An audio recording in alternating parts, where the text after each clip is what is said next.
So we have seen that it fulfills the first criteria, that it provides a large surface area, and the second criteria was that the surface should be thin. Alveoli is lined by squamous epithelium, so it is very thin.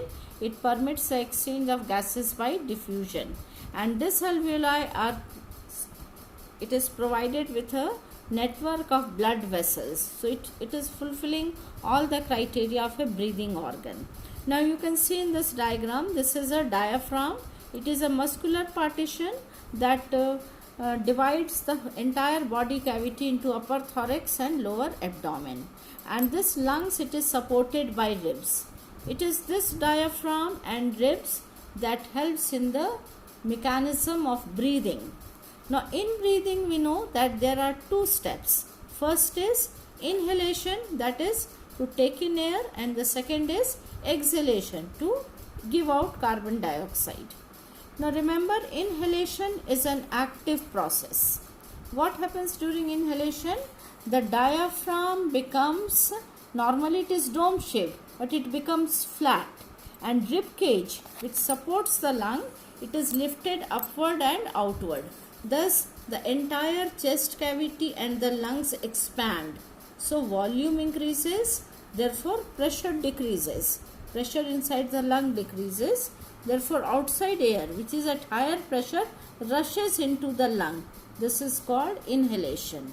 And during exhalation, which is a passive process, as I said, diaphragm and rib cage, they come back to their position. So when they come back to their position, the chest and the lungs, they become small, and the pressure, since volume decrease, so pressure increase, therefore air rushes out. This is how the breathing occurs in human beings. Now however forcefully we expire, remember, our lungs never become empty. Some volume of air always remain in the lungs even after forceful expiration. Whatever force we apply to breathe out, there is always some amount of air in the lung. That is called residual volume. And the significance of this, it prevents the collapsing of lung, and it allows exchange of gases even during expiration, when we are breathing out.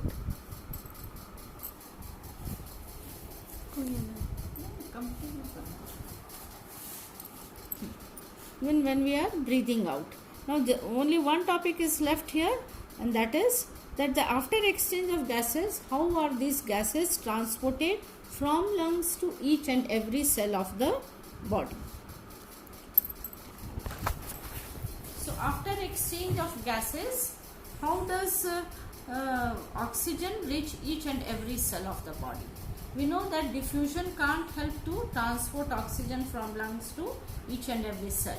It is transported by blood. If you remember the components of blood, blood has plasma and three types of cells.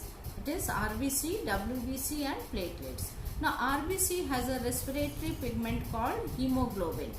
Hemoglobin has very high affinity for oxygen.